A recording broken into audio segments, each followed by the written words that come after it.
I told myself going in, I wasn't going to try to fit in. I was going to be myself. And if they liked me, great. If they didn't like me, great. If they wanted to force me out, great. I'm Mark Cuban, and I'm going to break down everything that goes into running an NBA team. So I bought the Mavs January of 2000. It was $285 million. I had just sold my company for $5.7 billion in stock. So I thought, why not? I didn't buy it as an investment. I bought it because I'm a basketball junkie. Basketball was life. I played pickup then. I played pickup now as a season ticket holder. So I put my money where my mouth is, bought the team, and have had a blast ever since. But it was never because it was an investment, although it did turn out to be a pretty good one. My first goal when I bought the Mavericks was to change the culture. When you go into an organization, whether it's a company or basketball that has sucked for a decade plus, you can't just let things go on as they were. I remember meeting with the players and asking them, what are the things that you would change? There was a guy by the name of Gary Trent, and he was like, Mark, we get into some towns after a game, 2, 3, 4 in the morning. Have you ever tried to go get something to eat in Oakland, California at 3 in the morning? No disrespect to Oakland, doesn't matter what the city was, but the reality was the hotels we stayed at that time didn't have room service. They just got the cheapest price. And I was like, this is ridiculous. And that really helped me set the tone. We upgraded immediately. So we stayed at nothing but the best hotels. We made sure they had not only room service, but healthy foods. We brought in nutritionists. Dirk Nowitzki used to say that he would eat chips and candy bars before a game. We gave him the opportunity to be healthy. But the other thing that I did that completely changed the NBA, when I bought the team, we had 4 coaches, head coach, an assistant coach, and 2 other coaches that did things like work with the guys to develop skills, rebound for them when they wanted to get shots up and those types of things. I realized that we were spending more money to train our office employees how to use Excel and Microsoft Word than we were on developing our players to improve their skills, despite the fact that we were paying those players hundreds of thousands and millions of dollars each. I went out and found former Mavericks, Moreland Wiley, Greg Dreiling, and a long, long list, and said, we want to bring you in and give you each an individual player to work with. And it was up and running within weeks. It also changes the culture so that they understand that I'm ready to do whatever it takes to win. When I got to the NBA in 2000, they thought they were in the basketball business. Anything they did that wasn't considered old school, classic basketball was frowned upon. Back when David Stern, rest in peace, David, was the commissioner and Adam Silver was second in charge, I used to say NBA, nothing but attorneys, because that's how they thought. Just like a bunch of lawyers, they didn't really think as entrepreneurs. You always have to know as a business what business you're in. The NBA and all of professional sports is in the business of creating experiences that are memorable forever. And professional sports are so unique because it's the one form of entertainment where that ball is in the air, you're down 1. And if it goes in, you're screaming and yelling. If you miss, it's the worst feeling. That's so different than any other form of entertainment. And if your team is good enough and you win a championship, they throw a parade. Google has a good quarter. Ain't nobody throwing a parade. So the hardest part when I took over the Dallas Mavericks were the other owners. They hated me. The board of governors are the 30 owners of NBA franchises, and we each own a third of the NBA entity itself. And we get together 2 or 3 times a year to discuss everything that's going on from the business and basketball side of the league. All the other 28 teams sat in a room and started grilling me with questions. Grilling me. Are you going to be like Jerry Jones? What are your goals? Are you going to be George Steinbrenner? Whoever. They wanted me to be like them.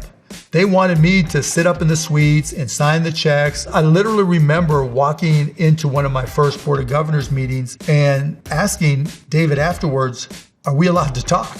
You know, and he's like, yeah, I want you to talk. I'm like, are you sure? Because it doesn't look like anybody else here is going to talk. He goes, no, Mark, that's one of the reasons you're here. You know, you're a tech guy, you're a media guy. You understand things that these guys don't know. So I'm like, okay, you asked for it. Everybody else was in a suit and tie. I'm walking in jeans and a t-shirt, and they're all staring at me, and I didn't shut up for 24 years. I got fined a lot, but I didn't shut up. David Stern was a visionary, for sure. And he was smarter than me in a lot of ways. You know, there would be rules like setting up our own website. No, you can't set up your own team website. You got to use NBA.com. I set up our own website. Because the thing with David is he had to deal with the other owners cursing him out, saying, why are you letting Cuban get away with this stuff? And so he had to take on that burden for me, and he did. He was a first-class guy, and despite our differences in what was finable and what should not be finable, he always had my best interest and the best interest of the NBA at heart. Different owners have different goals. My mission was to win championships. I really didn't care about the rest. I didn't try to maximize revenue. In fact, at one point we had $2 tickets. Then they got scalped too much, but I always wanted to make things affordable. I didn't want it to be about anything but fans having fun in the arena and the Mavs winning championships. What's changed dramatically over the years is the valuation of teams. It went from individuals being able to buy them to then corporations buying them as the prices trickled up to getting to the point now where there are ownership groups that are buying teams because it's really difficult for any one person to afford them. When you represent an ownership group instead of just yourself, you're probably not going to be as vocal. You're probably going to be a little bit more conservative in how you spend money because your partners don't want to have capital calls where they have to write checks because the team lost money. Because I remember my first 10 years, I never thought of the valuation of the team. It's changed dramatically. So in terms of my day-to-day responsibilities, when I first bought the team, I had a lot to learn. And so I was in there every single day, just absorbing everything that I could, trying to figure out the best ways to market, to sell tickets. I let the CEO of the business side just run the business side because I wasn't as focused on making money. I just wanted to make sure the tickets were sold. On the basketball side, I was always involved because that's where the real money came into play, the big money. I mean, I remember in 2001, we traded for Juwan Howard and he had a $21 million a year contract. That's a lot of money now. That was incredible amounts of money then. To be able to say yes to a trade, you have to know the insides and outs of the collective bargaining agreement, the impact on your ability to make future trades, your draft picks, your cap room, all these little nuanced details matter. And so early on, I had to spend time doing that. When you have a team that hasn't made the playoffs in a decade and was voted the worst professional sports franchise of the 90s, it's not what you would call a destination franchise. Players looked at it as a intermediary station, a stop before you went somewhere else.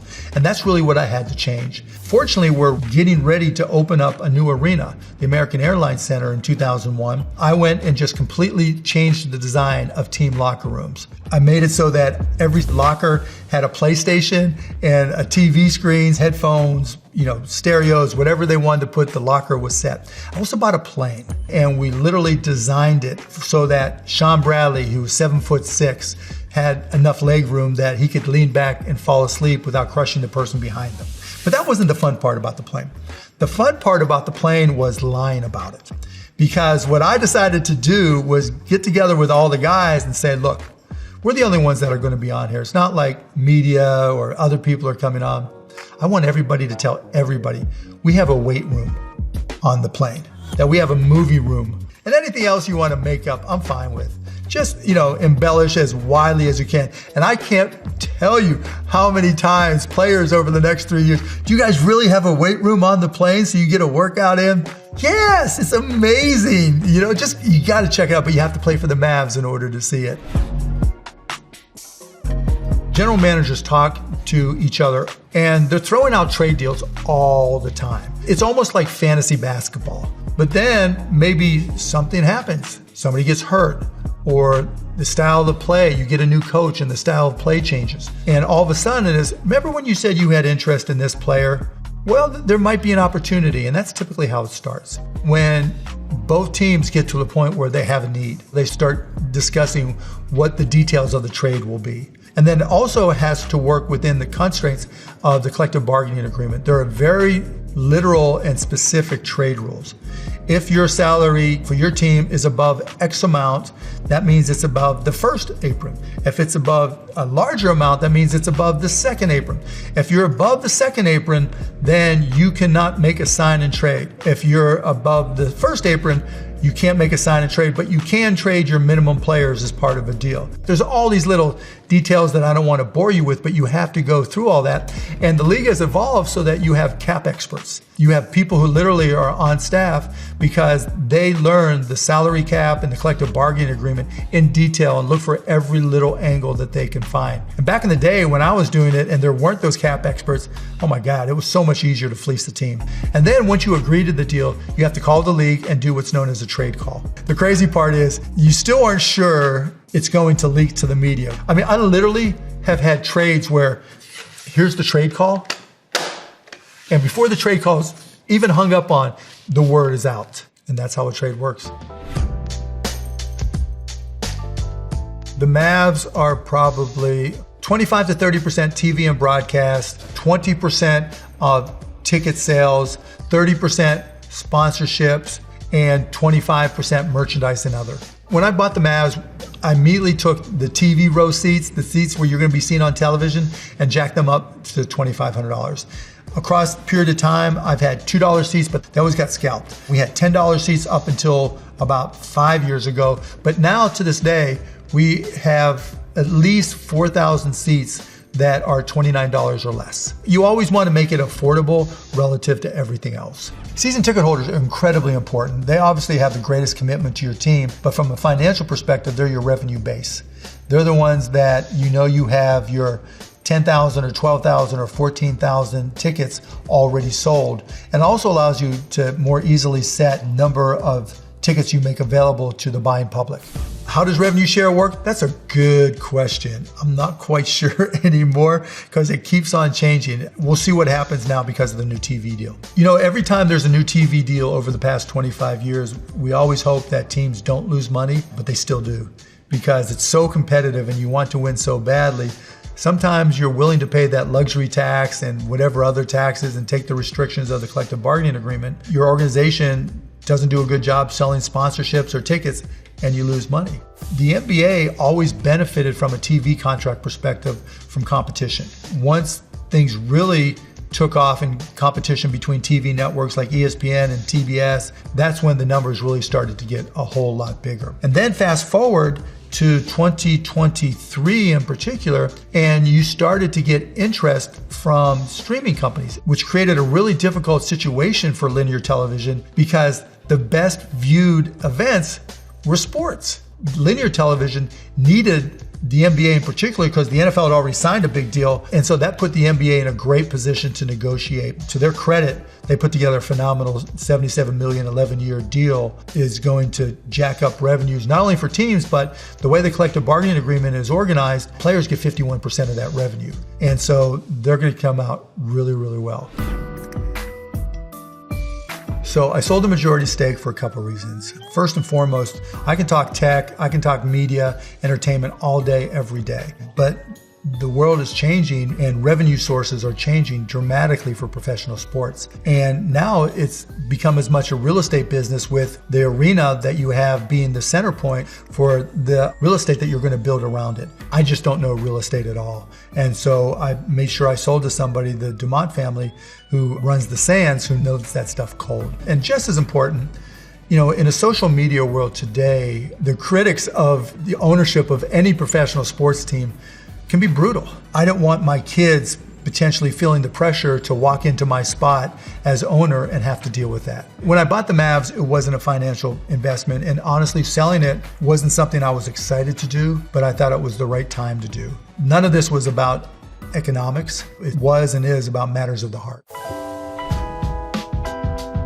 In terms of what's next, well, I'm still involved with the Mavs, so that's not gone. But really, where my focus has shifted, other than spending more time with my family, is costplusdrugs.com. I'm really on a mission to change healthcare in general, but the whole pharmacy industry, pharmaceutical industry specifically. We launched January 22nd of 2022 and have already completely turned the pharmaceutical industry upside down. When you go to costplusdrugs.com and you put in the name of one of the 2,500 medications we carry, we show you our cost. We show you our 15% markup. You can either pick it up at a local pharmacy, or for $10, we'll have the pharmacist review it and we'll mail it to you. As a result of that, we've seen the prices for pharmaceuticals drop. The ability to have a company that I co-founded changed the entire healthcare industry. That's like winning an NBA championship, and that's where my focus is now. My name is Mark Cuban, and now you know everything there is to know about owning an NBA franchise.